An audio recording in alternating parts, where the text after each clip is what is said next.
आवश्यकता उत्पत्ति की जननी है।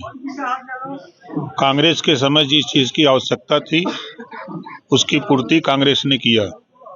आज एनडीए की सरकार है, एनडीए की सरकार में और कांग्रेस की सरकार में उस समय सिंगल सड़कें थी, ये डबल हुई, 4 लेन हुई, 6 लेन हुई, आज एक्सप्रेसवे हो रहे हैं, बन गए 22 एक्सप्रेसवे बन रहे हैं।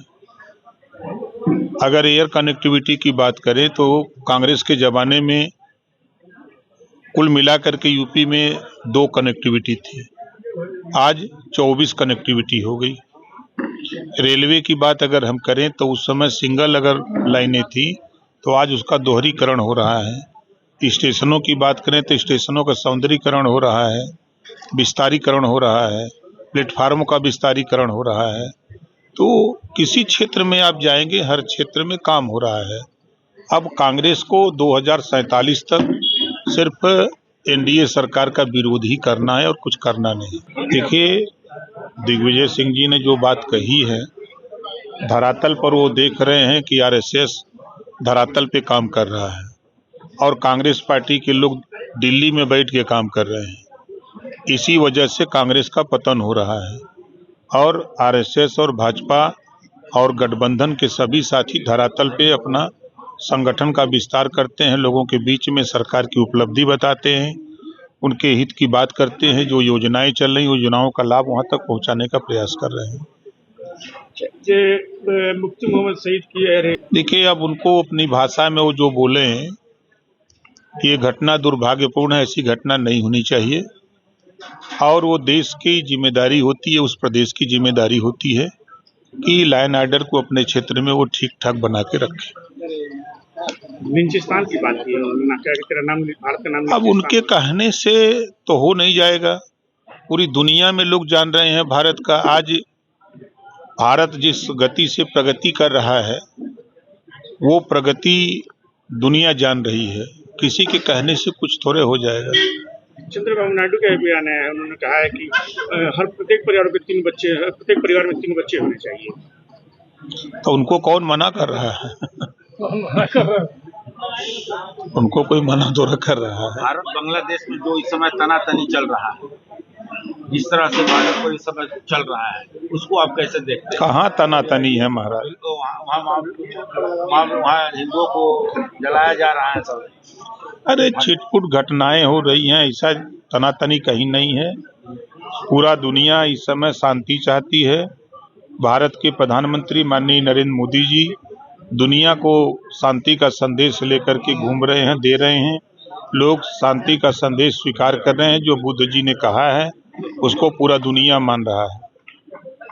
ठीक। मंत्री जी, जिस तरीके से उत्तर प्रदेश में एसआईआर हुआ, उसको लेकर जो है विपक्ष लगातार सवाल खड़े कर रहा था। अब सुनने में ये आ रहा है कि खुद मुख्यमंत्री भी एसआईआर को लेकर कहीं न कहीं विधायकों के साथ बैठक कर रहे हैं, क्योंकि बहुत सारे नाम इसमें काटे जा रहे हैं। देखिए, नैतिक जिम्मेदारी है, पार्टी है, विधायक हैं तो विधायकों को अपने अपने क्षेत्र में जा करके जो फॉर्म फिलअप कराना है उसको कराना चाहिए। और जहां तक विपक्ष की बात है, विपक्ष 2 मुहैया सांप की तरह बोलता है। पहले तो बोला कि हमारा नाम कट रहा है, सड़क पर चिल्ला रहे हैं और बूथ पर फार्म भरवा रहे हैं उनके लोग, चाहे वो बंगाल में हमने देखा, चाहे यूपी में देखा, चाहे बिहार में देखा, हर जगह वो कर रहे हैं। और रही बात कि एसआईआर में नाम उनके कट रहे हैं जो मृतक हैं, नाम उनके एक जगह हो रहे हैं जो 2 जगह 3 जगह नाम कराए हुए हैं। शहर में चले गए हैं और गांव में अपना नाम कराए हुए हैं, शहर में भी। इस नाते एक जगह उनका नाम हो रहा है। जो नए मतदाता 18 साल की उम्र पूरा कर लिए उनका नाम बढ़ाया जा रहा है, यही काम तो हो रहा है। अखिलेश यादव ने ट्वीट किया है कि मुख्यमंत्री ने कहा था कि 4 करोड़ मतदाताओं के नाम कट रहे हैं, अब 2.5 करोड़ के आसपास कट रहे हैं। ये 1,11,000 शुभ संख्या, ये कहाँ गए? मतदाता कहाँ से आ गए या कहाँ गए? देखिए, 25 करोड़ आबादी है। अब जिलेवार अगर हम बात करें या विधानसभा वार बात करें तो हमारी विधानसभा, हम जहां से विधायक हैं जहूराबाद से, समझिए कि वहां 10,234 लोगों की डेथ हुई है एक्यूरेट। अब 403 विधानसभा है, हमारे यहाँ करीब 25,212 लोग पलायन कर गए हैं। पलायन मतलब कि वो या तो शहर में चले गए हैं या तो प्रदेश छोड़ करके चले गए हैं। हमारे यहाँ करीब 5,500 के ऊपर ऐसे मतदाता हैं जो उनका नमवे नहीं मिल रहा है। उनको बहुत खोजा गया उनके पते पर, लेकिन नहीं मिल पा रहे। अखिलेश यादव ने साफ कहा है कि क्या मुख्यमंत्री ने कहा है कि 4 करोड़ मतदाताओं के नाम कट रहे थे, जब अब जो फाइनल लिस्ट आई है उसमें 2.5 करोड़ के करीब मतदाताओं के नाम कट रहे हैं, तो 1 करोड़ 1 लाख मतदाता कहाँ से बढ़ गए? भाई देखिए, जहाँ प्रवासी है नहीं, कहाँ से बढ़ गए? हम अपनी विधानसभा की बात करें, जब सूची जारी हुई थी तो उस समय 53,888 ऐसे मतदाता थे जिनके यहाँ तक कोई पहुँच नहीं पाया था। न BLO पहुँच पाया था, न पार्टी के नेता पहुँच पाए थे। फिर जब डेट बढ़ा है 14 दिन का, तो उसमें वहाँ तक जाके पहुँचे हैं। अभी हमारी विधानसभा में जहूराबाद में अभी लगभग 2,500 के आसपास ऐसे मतदाता हैं जहाँ तक नहीं पहुँच पाए हैं। अच्छा, जिस तरीके से ब्राह्मण विधायकों ने बैठक की, उसको लेकर प्रदेश अध्यक्ष जो पंकज चौधरी हैं, उन्होंने दूसरी बार चेतावनी जारी किया है कि भारतीय जनता पार्टी सर्व समाज की पार्टी है, लिहाजा ऐसी बैठकें न की जाए। क्या कहना चाहिए? अब देखिए, उनका अपना मत है, उनकी पार्टी है, उनके विधायक हैं, तो वो अपना संदेश दे रहे हैं। स्वाभाविक है कि जब कोई भी कार्यक्रम होता है, कोई आयोजन होता है, तो लोग अपने जातियों को पहले बुलाते हैं। भाई अब हितनाथ न बुलाए जाएंगे। तो ब्रिजभूषण शरण सिंह ने कहा कि इसमें कोई बुराई नहीं है, अगर क्षत्रिय महासभा की बैठक हो सकती है तो ब्राह्मण सभा की क्यों नहीं? बिल्कुल हो सकती है।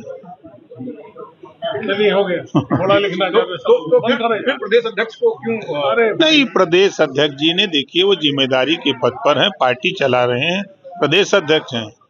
उनका अपना मानना है कि इस तरह की बैठकें जो पार्टी के चुने हुए जनप्रतिनिधि हैं, उनको उन्होंने कहा है कि ऐसी बैठकों को अगर करना है तो वो संज्ञान में प्रदेश अध्यक्ष के या जो संगठन मंत्री है उनको संज्ञान में लाके करना चाहिए। लेकिन समाजवादी पार्टी के नेता, जो बड़े नेता हैं, वो ये कह रहे हैं कि ब्राह्मण विधायक कहीं न कहीं बीजेपी में नाराज चल रहे हैं, लिहाजा उन्होंने बैठक की, ऐसा उनका। समाजवादी पार्टी के पास कोई काम तो है नहीं। एक ब्राह्मण बताइए जो नाराज हो। एक ब्राह्मण बताइए जो कोई नाराज हो।